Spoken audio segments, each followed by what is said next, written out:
এখান থেকে ফেরত আসুন, না হলে শেখ হাসিনা পালিয়েছে, তারেক রহমানও পালাবে, ভারতের দালালরাও পালাবে ইনশাআল্লাহ। এই হচ্ছে আমার দেশের নির্লজ্জ, ভারতের কাছে বিক্রি হয়ে যাওয়া মিডিয়ার চরিত্র।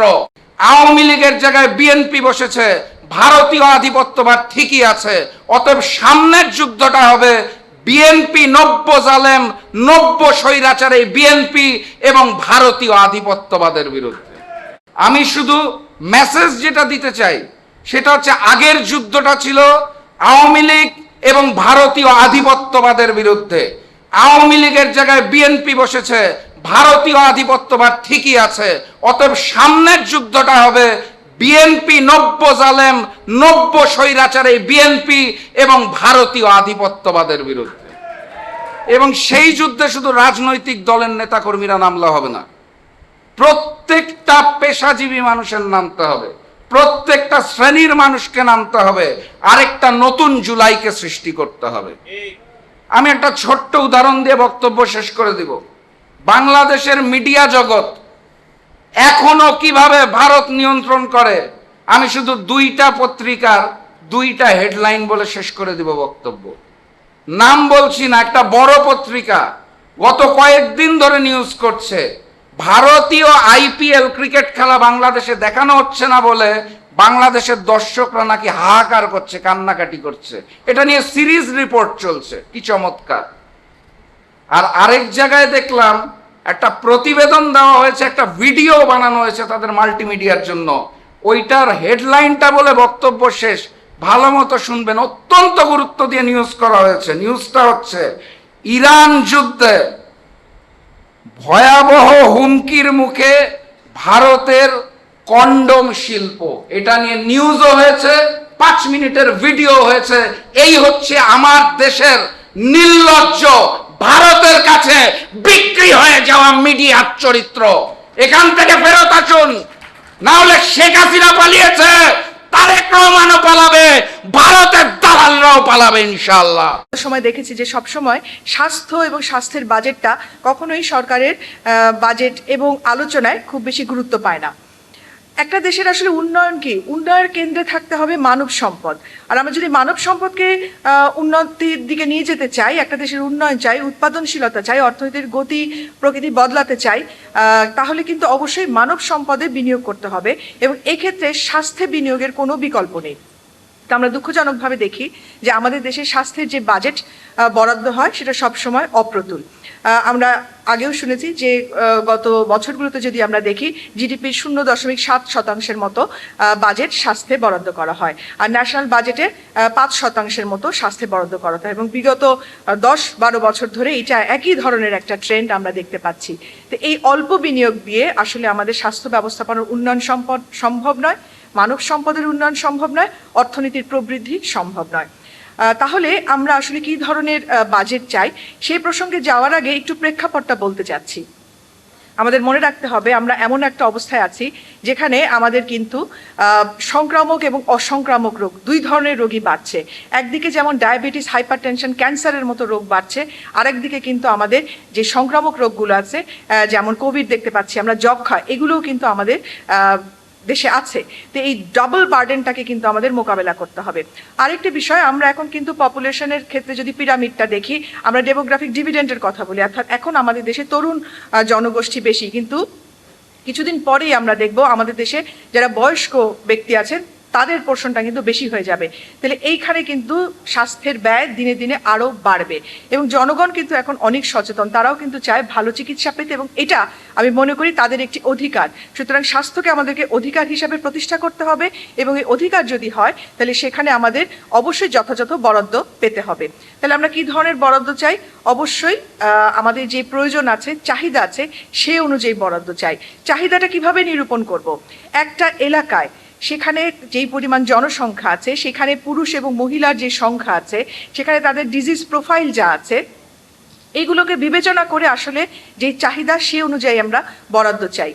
এবং আমাদের একটি ম্যান্ডেট আছে ইউনিভার্সাল হেলথ কভারেজ অ্যাচিভ করা 2032-এর মধ্যে, এবং এটি সাস্টেনেবল ডেভেলপমেন্ট গোলসের একটা অংশ, তাহলে এটা তো আমরা অঙ্গীকারবদ্ধ। তো আমরা যদি ইউনিভার্সাল হেলথ কভারেজ অ্যাচিভ করতে চাই তাহলে অবশ্যই আমাদেরকে স্বাস্থ্যে বরাদ্দ বৃদ্ধি করতে হবে।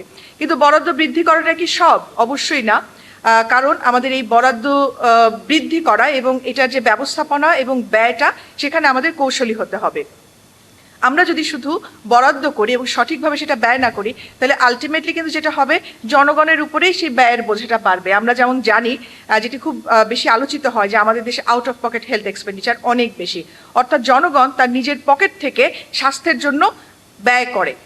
আমরা অন্য দেশের সাথে যদি তুলনা করি এবং ওয়ার্ল্ড ব্যাংকের ডেটা যদি দেখি, তাহলে দেখা যাচ্ছে যে 2023-24 সালে ওয়ার্ল্ড ব্যাংক বলছে যে আমাদের এই out of pocket health expenditure 79%, অর্থাৎ 100 টাকা যদি আমরা স্বাস্থ্য খাতে ব্যয় করি, তার 79 টাকা ব্যক্তি তার নিজের পকেট থেকে দেয়। কিন্তু এই ব্যয়টা যদি আমরা দেখি যে ইন্ডিয়ায় কত, তাদের কিন্তু এটা 44% এবং থাইল্যান্ডে এটা 10%। সেখানে আমরা প্রায় 80%-এর বেশি নিজের পকেট থেকে ব্যয় করছি। সুতরাং অবশ্যই সরকারকে স্বাস্থ্য খাতে বরাদ্দ বৃদ্ধি করতে হবে, যেন জনগণের উপর এই ব্যয়ের বোঝাটা কমে। আবারও আসছি সেই কথায়, তাহলে ব্যয়টা আমরা কিভাবে বাস্তবায়ন করব বা কিভাবে কৌশলী হব?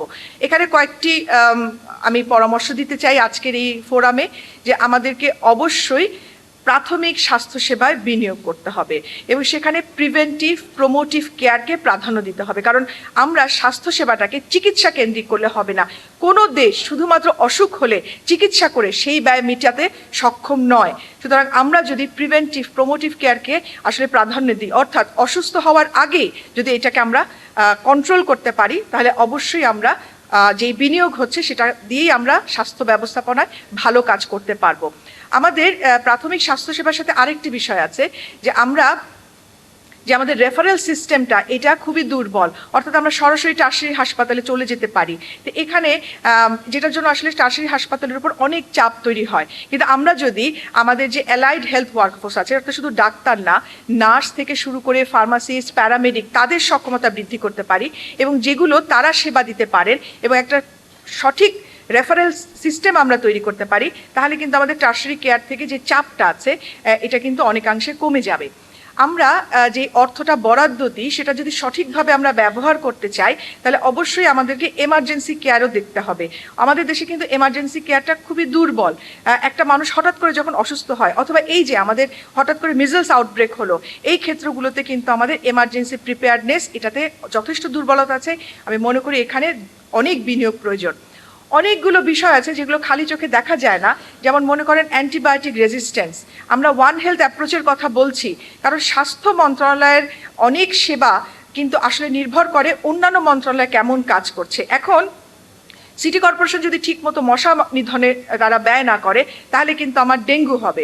আমার যদি কৃষি শিল্প বলেন, অথবা আমাদের যদি এডুকেশন বলেন বা এনভায়রনমেন্ট বলেন, সেখানে যদি আমরা সঠিকভাবে কাজ না করি, তাহলে এইটার ফলাফল কিন্তু প্রভাব কিন্তু স্বাস্থ্য খাতে পড়বে। এয়ার পলিউশন, আমাদের রোড ট্রাফিক ইনজুরি, এগুলো আমাদের সমস্যা হিসাবে দেখা দিচ্ছে এবং এগুলো ক্রমান্বয়ে বাড়ছে। সুতরাং অন্যান্য মন্ত্রণালয় তাদেরও কিন্তু আসলে বিনিয়োগটা যথাযথ হতে হবে, যেন সেগুলো স্বাস্থ্যের উপর পজিটিভ প্রভাব তারা ফেলতে পারে। সুতরাং একটা ওয়ান হেলথ অ্যাপ্রোচে আমাদেরকে আগাতে হবে। আমাদের একটা জিনিস আমি একটু বলতে চাই, যে আমাদের যে ইন্টারিম গভর্নমেন্টের সময় আমরা দেখেছিলাম যে আমাদের health nutrition population sector programme যেটা ছিল, সেটা আসলে বন্ধ করে দেওয়া হয়েছে।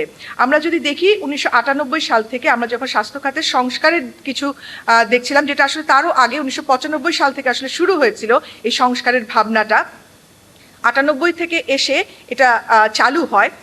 সেখানে আমরা দেখেছি যে এই health nutrition population sector programme, সেগুলো কিছু অপারেশনাল প্ল্যান করে, অর্থাৎ কিছু প্রোগ্রাম হয় যেই প্রোগ্রামের আন্ডারে, যেমন ধরেন অসংক্রামক রোগ নিয়ন্ত্রণের জন্য ওষুধ কেনা হয়, টিবি প্রোগ্রামের জন্য ওষুধ কেনা হয়, ভ্যাকসিনেশন, এগুলোর জন্য বিনিয়োগ করা হয়। কিন্তু এখন যেহেতু এইটা প্রোগ্রামটা বন্ধ আছে, তাহলে এই সরকার এখন এই সামনের দিনগুলোতে আসলে কিভাবে এই স্বাস্থ্যের বাজেটটা ব্যয় করবে, অর্থাৎ উন্নয়ন বাজেট যেটা, সেটা আসলে তারা কোন কাঠামোতে আসলে এখন ব্যয় করবে, এটা দেখার বিষয়।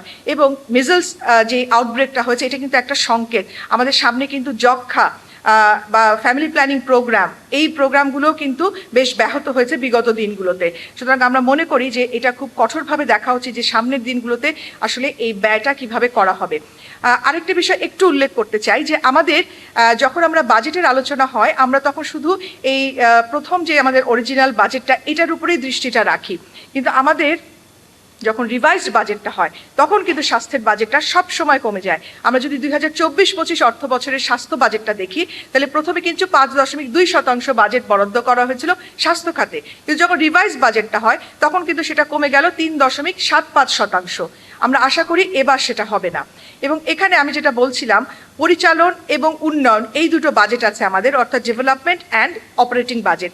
এই দুটো বাজেটের খাত যদি আমরা একটু দেখি বিগত বছরে 24-25 অর্থ বছরে, তাহলে আমরা দেখব যে আমাদের যে পরিচালন যেই বাজেটটা ছিল সেটা প্রায় 21,000 কোটি টাকা বাজেট ছিল, যেটা থেকে পরবর্তীতে যখন রিভাইজ করা হয় বাজেটটা 19,000 কোটি টাকা মতো হয়েছে, একটু 19,900 কোটি টাকা। আমি শেষ করছি, যেটা 4% কম। কিন্তু আমরা যদি উন্নয়ন বাজেটটা দেখি সেটা কিন্তু এরকম প্রায় 20,000 কোটি টাকা ছিল, সেটা কমে হয়ে গেছে প্রায় 8,000 কোটি টাকা, অর্থাৎ 61% কমে গেছে ডেভেলপমেন্ট বাজেট। তাহলে এইরকম যখন বাজেট রিভিশন হয় তখন যদি স্বাস্থ্যের বাজেটটা এতখানি কমে আসে তাহলে উন্নয়ন কিভাবে হবে? ওভারঅল বাজেটটা কিন্তু রিভাইজ বাজেটে 33% কমেছিল গত বছর। তো এবার যেহেতু 1% বাজেট বরাদ্দ দেওয়া হবে জিডিপি স্বাস্থ্য খাতে, আমরা খুবই আশাবাদী হয়েছি, কিন্তু আমরা আশা করছি রিভাইজ বাজেটে গিয়ে যেন এটা কমে না যায়। এখন এত বিপুল পরিমাণ অর্থ কি আসলে স্বাস্থ্য মন্ত্রণালয় এটাকে যথাযথভাবে ব্যবহার করার মতো দক্ষতা তাদের আছে, বা সেই অ্যাবজর্পশন ক্যাপাসিটি? আমরা দেখেছি বিগত বছরগুলোতে, পূর্বের বক্তাও বলেছেন যে প্রায় 75 থেকে 80% হয়তো বাজেটটা ব্যবহার করা যায়, কিন্তু বাকি অংশটা 20 থেকে 25% বাজেট কিন্তু আমরা ব্যয় করতে পারি না। এবং এখানে একটি উল্লেখ করার বিষয় হচ্ছে যে স্যালারি থেকে শুরু করে যতগুলো লাইন আইটেম আছে, আপনারা দেখেন মেইনটেনেন্স বাজেট বলেন, সবগুলো বাজেটে, এমনকি ইলেকট্রিসিটি, ইউটিলিটিস, আমরা দেখি যে সেই লাইন আইটেমে বাজেটগুলো বরাদ্দকৃত বাজেট তারা ব্যয় করতে পারছে না। ব্যয় কেন করতে পারছে না আমি সেই আলোচনায় যাব না, কারণ এগুলো সবগুলো চিহ্নিত সমস্যা, বারবার আলোচনা করা হয়েছে। যেহেতু তাদের ব্যয় সক্ষমতার দুর্বলতাগুলো অনেকাংশে আমরা জানি, আমরা আশা করব যে সেই দুর্বলতাগুলোকে মোকাবেলা করার জন্য সঠিক পদক্ষেপ নেওয়া হবে, এবং এইবার যে বেশি বাজেট দেওয়া হচ্ছে দক্ষতার সাথে স্বাস্থ্য মন্ত্রণালয় সেটা ব্যবহার করতে পারবে। এক্ষেত্রে আমি আবারও বলছি যে চাহিদা অনুযায়ী বরাদ্দকে নিশ্চিত করতে হবে। পাবলিক ফাইন্যান্সিয়াল ম্যানেজমেন্ট এটাতে দক্ষতা বৃদ্ধি করতে হবে, যেন অডিট আপত্তির ভয়ে আর কেউ বাজেট যে বরাদ্দকৃত বাজেট সেটা ব্যবহারে তারা পিছিয়ে না আসেন। সুতরাং পাবলিক ফাইন্যান্সিয়াল ম্যানেজমেন্টের উপর তাদের আসলে দক্ষতা বৃদ্ধি করতে হবে। শেষ যেই কথাটা বলে আমি আবার হ্যান্ড ওভার করবো মাইকটা, যে আমাদের প্রাথমিক স্বাস্থ্যসেবা, এমার্জেন্সি কেয়ার, এগুলোতে যেমন আমাদের লক্ষ্য রাখতে হবে অসংক্রামক রোগ যেটার ব্যয় অনেক বেশি, অবশ্যই সেখানে আমাদেরকে বরাদ্দ নিশ্চিত করতে হবে। অপারেটিং বাজেট এবং ডেভেলপমেন্ট বাজেট এটা সংযোগ বাড়াতে হবে। এই যে দীর্ঘদিন ধরে আমরা শুনি অ্যাম্বুলেন্স কেনা হয়েছে কিন্তু তেল কেনার টাকা নাই, আমার ডাক্তার আছে কিন্তু নার্স নাই, আমার এই যে ইনপুট মিক্স আমরা বলি বা স্কিল মিক্স বলি, এগুলো যেন আমরা সঠিকভাবে দেখতে চাই। আমাদের একটা বড় সমস্যা হচ্ছে হিউম্যান রিসোর্স। আপনারা যদি 2023-এর ডেটা দেখেন তাহলে শুধুমাত্র directorate general of health services, তাদের ওখানে 48,000 পদ খালি ছিল শুধুমাত্র ডিজিএইচএসে 2023 সালে। তো এত বিশাল সংখ্যক পদ খালি রেখে আমরা মানসম্মত সেবা কিভাবে দিব? আর বৈষম্যের কথাটাও মাথায় রাখতে হবে। আমরা সবসময় জেন্ডার বাজেটের কথা বলি, কিন্তু আমি আজ পর্যন্ত একটা জেন্ডার বাজেট হয়েছে এরকম আমরা কখনো দেখি নাই। নগর এবং গ্রামাঞ্চলে স্বাস্থ্য সেবা নেওয়ার যে একটা বৈষম্য আছে, নারী এবং পুরুষের কথা আমি বললাম, বিভিন্ন বয়স, তো এই যে আমাদের স্বাস্থ্যসেবার এবং অর্থায়নে যে বৈষম্য আছে এটাকে আমাদেরকে অবশ্যই দূর করতে হবে। শেষ কথা বলে আমি আসলেই শেষ করব, সেটা হলো যে একটা অর্থনীতির স্বাস্থ্য যদি আপনি ভালো করতে চান তাহলে স্বাস্থ্যের অর্থনীতিটাকেও গুরুত্ব দিতে হবে। স্বাস্থ্যের অর্থনীতিকে গুরুত্ব না দিয়ে আপনি একটা সুস্থ অর্থনীতি কখনোই পাবেন না। আশা করছি আজকের এই ফোরামে যারা আয়োজক তারা অবশ্যই স্বাস্থ্যের বাজেট যথাযথ বরাদ্দ, স্বাস্থ্য বাজেটের যথাযথ বাস্তবায়ন এবং এর অর্থায়নের বিষয়টি গুরুত্বপূর্ণভাবে সামনে এগিয়ে নিয়ে যাবে।